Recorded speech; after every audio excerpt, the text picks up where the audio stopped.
என் மகளே, என் மகனே, கர்த்தராகிய நான் உங்கள் மீது வைத்திருக்கக்கூடிய அன்பினாலே உங்களுக்கு ஆசீர்வாதமாக வைத்திருக்க உங்களை விரும்புகிறேன். என் மகளே, என் மகனே, நீதிமான்களாக வாழக்கூடிய உங்களுடைய தேவைகளை சந்திக்க, உங்களுடைய குறைவுகளை நிறைவாக்க கர்த்தராகிய நான் மனிதர்களை பயன்படுத்துகிறேன்.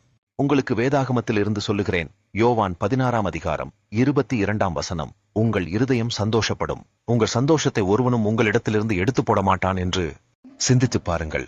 உங்களுடைய வாழ்க்கையிலே நிறைவாக மகிழ்ச்சியாக இருக்கிறீர்களா என்று சிந்தித்து பாருங்கள். என் மகளே, என் மகனே, நீங்கள் சந்தோஷமாகவும் மகிழ்ச்சியாகவும் இருக்கும்படியாகவே கர்த்தராகிய நான் விரும்புகிறேன். பின்னர் எதற்காக நீங்கள் துக்கம், வேதனை, கலக்கம் போன்றவைகளால் துயரப்பட்டுக் கொண்டிருக்கிறீர்கள்? என் ஜனமாகிய நீங்கள் ஒன்றை புரிந்து கொள்ள வேண்டும். கிறிஸ்தவ பிள்ளைகளாக இருக்கக்கூடிய உங்களுக்கு உங்களுடைய வாழ்க்கையிலே போராட்டங்கள், வேதனைகள், துக்கங்கள் வரும். ஆனால் அவைகளை கடந்து நீங்கள் நிறைவாக வாழ்வீர்கள் என்று கர்த்தராகிய நான் வாக்கு கொடுக்கிறேன். உங்களுடைய சந்தோஷத்தை ஒருவனும் உங்களிடத்திலிருந்து எடுத்து போட முடியாது என்று கர்த்தராகிய நான் வாக்கு கொடுக்கிறேன். கிறிஸ்தவ பிள்ளைகளாக இருக்கக்கூடிய உங்களுக்கு கர்த்தராகிய நான் அந்த சந்தோஷத்தினை கொடுக்கிறேன். கர்த்தராகிய நான் உங்கள் உள்ளத்தில் வந்துவிட்டால் உங்களுக்கு உங்களுடைய வாழ்க்கையிலே சந்தோஷமும் மகிழ்ச்சியும் வந்துடும். உங்களுடைய சந்தோஷத்தை ஒருவனும் உங்களிடத்திலிருந்து எடுத்து போட முடியாது. உங்களுடைய சந்தோஷத்தை யாராவது கெடுத்துவிட முடியும் என்று நீங்கள் கலங்கிக் கொண்டு இருக்காதீர்கள். என் மகளே, என் மகனே, நீங்கள் கர்த்தருக்குள் உங்களை ஒப்புக் கொடுத்து வாழ்ந்தீர்கள் என்றால் உங்களிடத்தில் இருந்து சந்தோஷத்தை ஒருவனும் எடுத்து போட முடியாது என்று வாக்கு கொடுக்கிறேன்.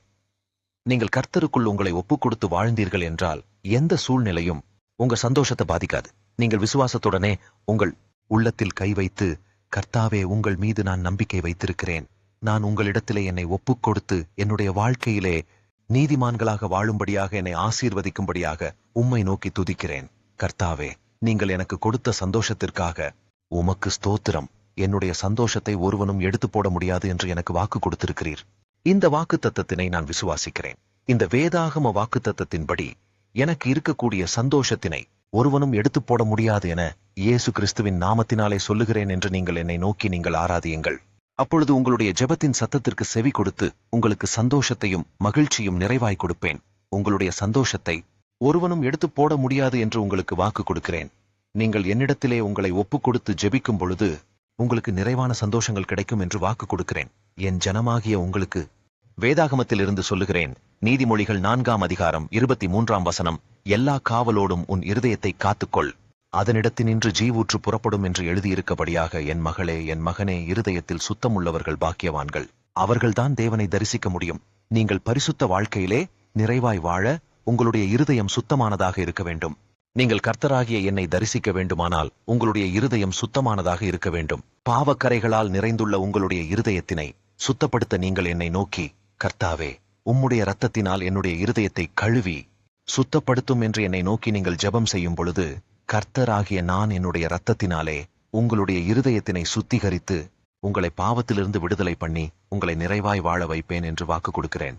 என் மகளே, என் மகனே, உங்களுடைய இருதயம் எப்பொழுதும் பரிசுத்தமாக இருக்க வேண்டும். நீங்கள் என்னை நோக்கி ஜெபத்திலே, கர்த்தாவே, என்னுடைய இருதயத்தினை உம்மிடத்திலே ஒப்புக் கொடுக்கிறேன். கர்த்தாவே, நீங்கள் என்னுடைய இருதயத்திலே வாசம் பண்ணி என்னுடைய இருதயத்திலே இருக்கக்கூடிய பாவக்கரைகளை உம்முடைய இரத்தத்தினாலே சுத்தகரித்து என்னை பாவத்திலிருந்து நீக்கும்படியாக உம்மை நோக்கி துதிக்கிறேன். அப்பொழுது உங்களுடைய ஜெபத்திற்கு செவி கொடுத்து உங்களுக்கு இறங்கி உங்களுடைய உள்ளத்திலே இருக்கக்கூடிய பாவக்கரைகளை நீக்குவேன் என்று வாக்கு கொடுக்கிறேன்.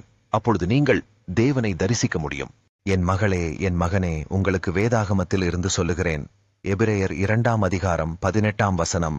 அவர்தாமே சோதிக்கப்பட்டு பாடுபட்டதினாலே அவர் சோதிக்கப்படுகிறவர்களுக்கு உதவி செய்ய வல்லவராயிருக்கிறார் என்று எழுதியிருக்கபடியாக என் மகளே, என் மகனே, உங்களுக்கு உதவி செய்ய கர்த்தராகிய நான் வல்லமை உள்ள தேவன். நீங்கள் நினைக்கலாம், வேலை செய்யக்கூடிய இடத்திலே சோதனை, ஊழியம் செய்யக்கூடிய இடத்திலே சோதனை, வசிக்கக்கூடிய இடத்தில் சோதனை, வியாபாரம் செய்யக்கூடிய இடத்திலே சோதனை என எங்களுக்கு அநேக இடங்களில் சோதனையாக இருக்கிறது என்று நீங்கள் நினைக்கலாம். நான் பரிசுத்தமாக கர்த்தருக்கு பிரியமாய் நீதிமானாக வாழ நினைத்தால் முடியவில்லை என்று கலங்கிக் கொண்டிருக்கிறீர்களா?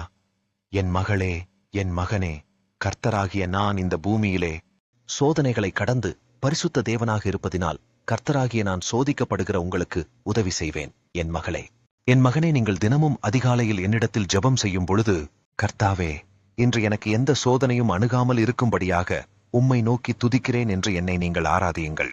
அப்படி நீங்கள் ஆராதிக்கும் பொழுது உங்களுக்கு அந்த நாட்கள் முழுவதும் சோதனைகள் உங்களை அணுகாது என்று வாக்கு கொடுக்கிறேன். கர்த்தராகிய நான் உங்களை பாதுகாக்கும் பொழுது உங்களுக்கு எதிராக எழும்பக்கூடிய சத்துருக்கள் கொண்டு வரும் சோதனைகள் உங்களை அணுகாது.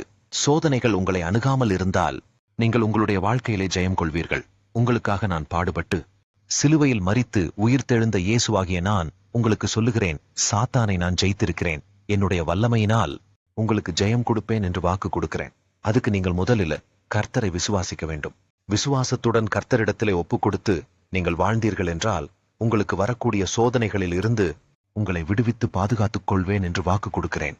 என் மகளே, என் மகனே, தினந்தோறும் கர்த்தராகிய நான் உங்களை கவனித்துக் கொண்டே இருக்கிறேன். உங்களுக்கு வேதாகமத்தில் இருந்து சொல்லுகிறேன். ஏசாயா 60ஆம் அதிகாரம் 2ஆம் வசனம், இதோ இருள் பூமியையும் காரிருள் ஜனங்களையும் மூடும், ஆனாலும் உன்மேல் கர்த்தர் உதிப்பார், அவருடைய மகிமை உன்மேல் காணப்படும் என்று எழுதியிருக்கப்படியாக என் மகளே, என் மகனே, நீங்கள் வாழ்ந்து கொண்டிருக்கக்கூடிய இந்த பூமியானது கடைசி காலங்களில் இருக்கிறது. இந்த காலகட்டங்களில் பஞ்சம், யுத்தம், கொள்ளை நோய் போன்றவை இந்த பூமியினை தாக்கும். ஆனாலும் என் மகளே, என் மகனே, உங்கள் மீது கர்த்தர் உதிப்பார் என்று எழுதியிருக்கப்படியாக என்னுடைய மகிமை உங்கள் மேல் காணப்படும். கிறிஸ்தவ பிள்ளைகளாக இருக்கக்கூடிய நீங்கள் பூமியில் பாதிப்புகளை குறித்து கலங்கிக் கொண்டிருக்காதீர்கள். என் ஜனமாகிய உங்கள் மீது கர்த்தராகிய நான் உதிப்பேன் என்று வாக்கு கொடுக்கிறேன். உங்களுக்கு கர்த்தராகிய நான் பாதுகாப்பாக இருப்பேன். நீங்கள் கர்த்தரை விசுவாசத்துடனே பற்றிக் கொள்ளுங்கள். இருளான பகுதியில் கர்த்தராகிய நான் உங்களுக்கு வெளிச்சமாக இருப்பேன். என் மகிமை உங்கள் மீது உதிக்கும். உலகெங்கும் இருள் சூழ்ந்தாலும் உங்கள் மீது கர்த்தராகிய நான் உதிப்பேன் என்று வாக்கு கொடுக்கிறேன். என்னுடைய மகிமை உங்களுக்கு வெளிப்படும் என்று கர்த்தராகிய நான் சொல்லுகிறேன். நீங்கள் கர்த்தரை விசுவாசிக்கும் பொழுது இந்த உலகத்தில் நடக்கக்கூடிய இருளான காரியங்களை குறித்து கலங்க மாட்டீர்கள். கர்த்தர் எனக்கு வெளிச்சமாக இருப்பார் என்று விசுவாசத்துடனே சொல்லுங்கள். கர்த்தருடைய மகிமை என் மீது காணப்படும் என்று விசுவாசத்துடன் நீங்கள் சொல்லுங்கள். கர்த்தரை விசுவாசித்து நீங்கள் அற்புதங்களையும் ஆசீர்வாதங்களையும் பெற்றுக்கொள்ளுங்கள். என் மகளே, என் மகனே, கர்த்தராகிய நான் உங்களுக்கு வாக்கு கொடுத்தால் அந்த வாக்கினை நிறைவேற்றி உங்களை பாதுகாத்திடுவேன். கர்த்தராகிய நான் வாக்கு மாறாத தேவன். உங்களுக்கு வேதாகமத்தில் இருந்து சொல்லுகிறேன். ஆதியாகமம் 28ஆம் அதிகாரம் 15ஆம் வசனம், நான் உன்னோடே இருந்து நீ போகிற இடத்திலெல்லாம் உன்னை காத்து இந்த தேசத்துக்கு உன்னை திரும்பி வர பண்ணுவேன். நான் உனக்கு சொன்னதை செய்யும் அளவும் உன்னை கைவிடுவதில்லை என்று எழுதியிருக்கப்படியாக உங்களுக்கு கொடுத்த வாக்கினை நிறைவேற்றும் வரை கர்த்தராகிய நான் உங்களை கைவிட மாட்டேன் என்று சொல்லுகிறேன். நீங்கள் பயப்படாமல் இருங்கள். கர்த்தராகிய நான் உங்களுக்கு சொன்னதை செய்யும் அளவு உங்களை கைவிடுவதில்லை. அதற்கு நீங்கள் முதலில் கர்த்தரை விசுவாசிக்க வேண்டும். நீங்கள் உங்கள் உள்ளத்திலே கை வைத்து, கர்த்தாவே, இந்த வேத வாக்கு தத்தத்தினை நான் விசுவாசிக்கிறேன். நீங்கள் வாக்கு கொடுத்திருக்கிறீர். நீங்கள் வாக்கு மாறாத தேவன். எனக்கு நீங்க சொன்னதை செய்யும் அளவு என்னை கைவிட மாட்டீர்கள் என்று உங்களை நம்புகிறேன் என்று என்னை நோக்கி துதியுங்கள்.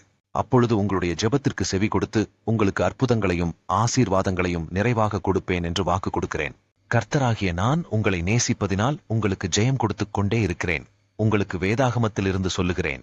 மத்தேயு 21ஆம் அதிகாரம் 22ஆம் வசனம், நீங்கள் விசுவாசம் உள்ளவர்களாய் ஜெபத்திலே எவைகளை கேட்பீர்களோ அவைகளையெல்லாம் பெறுவீர்கள் என்று எழுதியிருக்கப்படியாக என் மகளே, என் மகனே, உங்களுடைய தேவைகளை குறித்து கர்த்தராகிய என்னிடத்தில் ஜெபத்தினில் சொல்லுங்கள்.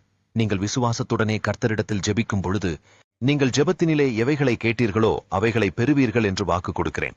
என் ஜனமாகிய நீங்கள் கர்த்தராகிய என்னை விசுவாசிக்கிறீர்களா என்று சிந்தித்துப் பாருங்கள்.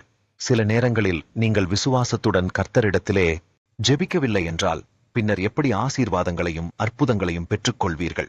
நீங்கள் அதிகாலையில் எழுந்து வேதாகமம் வாசித்து ஜெபிக்கும் பொழுது, கர்த்தரிடத்திலே உங்களை ஒப்புக் கொடுத்து ஜெபிக்கும் பொழுது உங்களுடைய ஜெபத்தினில் எவைகளை கேட்பீர்களோ அவைகளை பெற்றுக்கொள்வீர்கள் என்று வாக்கு கொடுக்கிறேன். கர்த்தருடைய வல்லமையை நீங்கள் விசுவாசிக்க வேண்டும். நீங்கள் உங்கள் உள்ளத்திலே கை வைத்து என்னை நோக்கி விசுவாசத்துடனே, கர்த்தாவே, விசுவாசம் உள்ளவர்களாய் ஜெபத்தில் எவைகளை கேட்பீர்களோ அவைகளை பெற்றுக்கொள்வீர்கள் என்று வாக்கு கொடுத்திருக்கிறீர். அந்த வேதாகம வாக்குத்தத்தத்தினை நான் விசுவாசிக்கிறேன். கர்த்தாவே, உம்முடைய வல்லமையை நான் விசுவாசிக்கிறேன். கர்த்தாவே, ஜெபத்தினில் எவைகளை கேட்பீர்களோ அவைகளை பெற்றுக்கொள்வீர்கள் என்று வாக்கு கொடுத்திருக்கிறீர். அதன்படியாக நாங்கள் ஜெபத்தினிலே கேட்கக்கூடிய காரியங்களை எங்களுக்கு நிறைவேற்றும்படியாக உம்மை நோக்கி துதிக்கிறேன் என்று என் ஜனமாகிய நீங்கள் விசுவாசத்துடனே என்னை நோக்கி ஜெபம் செய்யுங்கள். அப்பொழுது உங்கள் ஜெபத்திற்கு செவி கொடுத்து உங்களுக்கு இறங்கி உங்களுக்கு அற்புதங்களையும் ஆசீர்வாதங்களையும் கொடுப்பேன் என்று வாக்கு கொடுக்கிறேன்.